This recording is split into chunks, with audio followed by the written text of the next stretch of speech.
Mike, good morning. How are you? Good. And, every time I hear the word fiduciary, I wonder how much I would have giggled if I had first heard that word when I was 10 years old. What did you just call me? The John Elway interview. I know you spent a lot of time talking about Peyton Manning, but I think the bigger topic is Brock Osweiler. Are they? How nervous is Elway that you got to pay top dollar for a guy that you sort of have a nice little sample size of, but not enough to give him Andy Dalton kind of money here?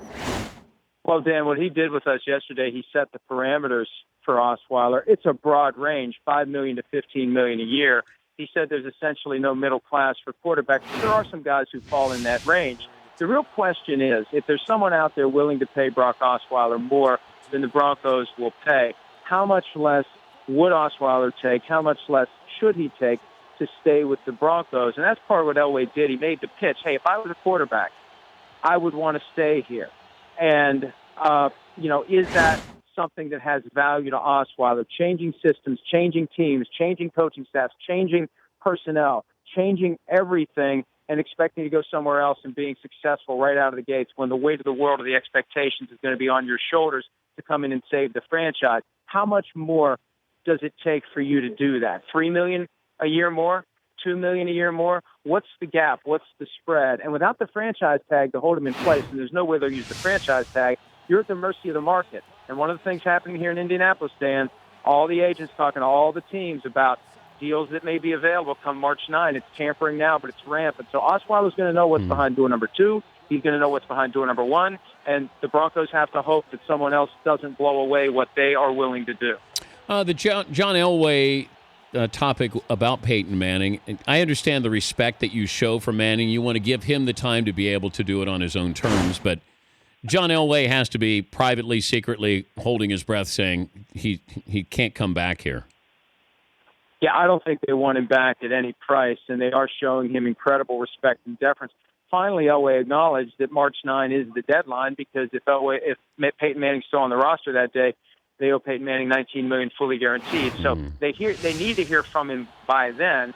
But even if they hear from him, yes, I'll come back and play. Then the next conversation is, how much are we going to pay you? And I really think that even if he come back and say, I'll only take $1 million and I'll give you $18 million that you can use to put a team around me, I think they're ready to move on with the guy who's going to be there beyond 2016, and that's Brock Osweiler. Talking to Mike Florio, joining us from the Combine in Indianapolis, Dan Patrick Show. The timing awarded the San Francisco 49ers. What the hell happened here, and how did they totally whiff on Colin Kaepernick's thoughts, hopes of staying with that team? Well, I think that when Trent Baalke, the GM, and Chip Kelly, the head coach, made their rounds with the media on Wednesday and Thursday, they were trying to sell this idea that they're perfectly content to keep Colin Kaepernick. He's going to be on the roster. He's a guy that is going to be with us. And, that's the fallback position potentially because we don't know what their plan A is. Look at what Chip Kelly did last year when he shocked everyone and traded Nick Foles for Sam Bradford. There's a thought that maybe he's going to try to sign Sam Bradford. So if Sam Bradford's your plan A, you need to keep your plan B in your back pocket if that's Colin Kaepernick. And also you want to have leverage if there's a trade opportunity. And your leverage partially is we'll just keep the guy. We don't need to trade him. He's our quarterback. So when the agents come out after Baalke and Kelly have spoken and leaked to multiple reporters that they've asked for permission to seek a trade, the leverage gets diminished. And now the 49ers have to figure out how they're going to clean up this mess. And do they really want Kaepernick, or is it just a ruse? And maybe that's what the agents are trying to get to the bottom of. Is it a ruse, or do they really want him? And are they going to commit to him, or are they just waiting till they find someone else that they think is going to be better than Kaepernick? Big day tomorrow for the quarterbacks at the Combine. Hand size has been a topic of conversation. So what jumps out at you that's actually real, what that's going to matter with what we've seen with the quarterbacks? Hey, Dan, my hand's bigger than Jared Goff's. And I've tried to grip a fully inflated NFL brand new out-of-the-box football, and it's not an easy thing to do. Now, Jared Goff may have considerably greater grip strength than I have, but I was stunned to learn that his hands are only 9 inches. And I think he's a big guy. You'd think he'd be proportioned differently than that. And it really is something you need to worry about because you're running around with the football. It's wet. It's cold. And maybe the ball does slip out of your hands a little more easily. And it just shows you how meaningful the early days of the Combine can be, that is the headline so far, and maybe we'll forget all about that once they go out and work out. And it's good that they're all working out. A lot of times they don't want to because you don't know the receivers, you don't know the stadium.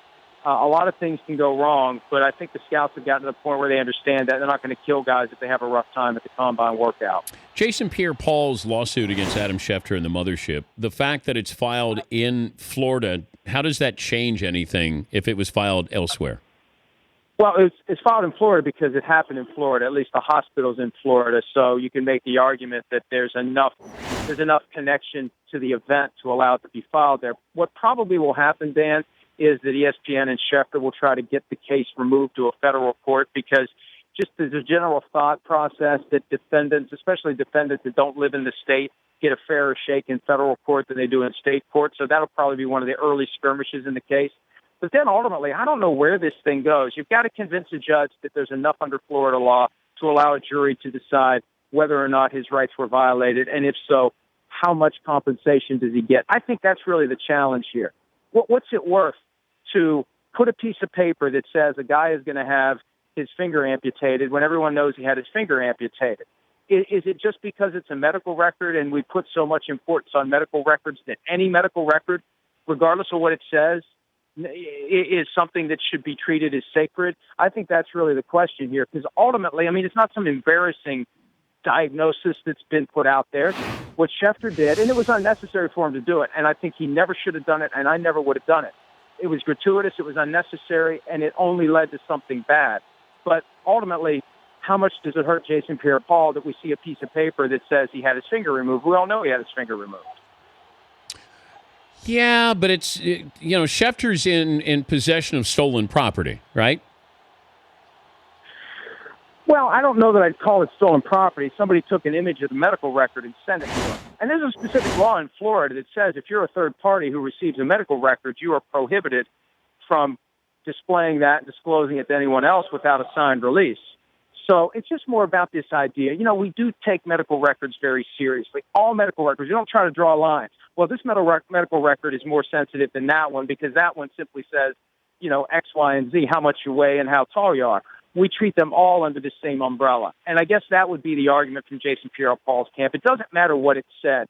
This is my medical record that was put out there to nearly 4 million Twitter followers. It was displayed on ESPN. And just the fact that no one should ever have any of their medical records, no matter what they say, displayed to the world. That's why it never should have been. There was no gain from doing it. And what now, if you got that? ESPN, What if you got that picture? What would you have done? I never would have used it. I swear to you, I never would have used it. At the time I said on Twitter, I would have never posted this. There is nothing to gain from posting this because everybody was reporting it. Dan, it's just a matter of how much do you want to show off? That, hey, I have a source at a hospital in Florida who sent me the actual medical record. No one was saying that the report wasn't true. If someone was saying, no, he didn't have his finger amputated, then at some point push comes to shove and you say, here's the medical record to prove it. Under that circumstance, I can understand the logic. To just put it out there when there's no reason for it, that nothing good is going to come from it. And, 8 months later, we're now seeing nothing good is going to come from it. Have fun this weekend, Mike. Good to talk to you again, and congrats on the sit-down with Elway. All right, thanks, buddy. That's Mike Florio, Pro Football Talk.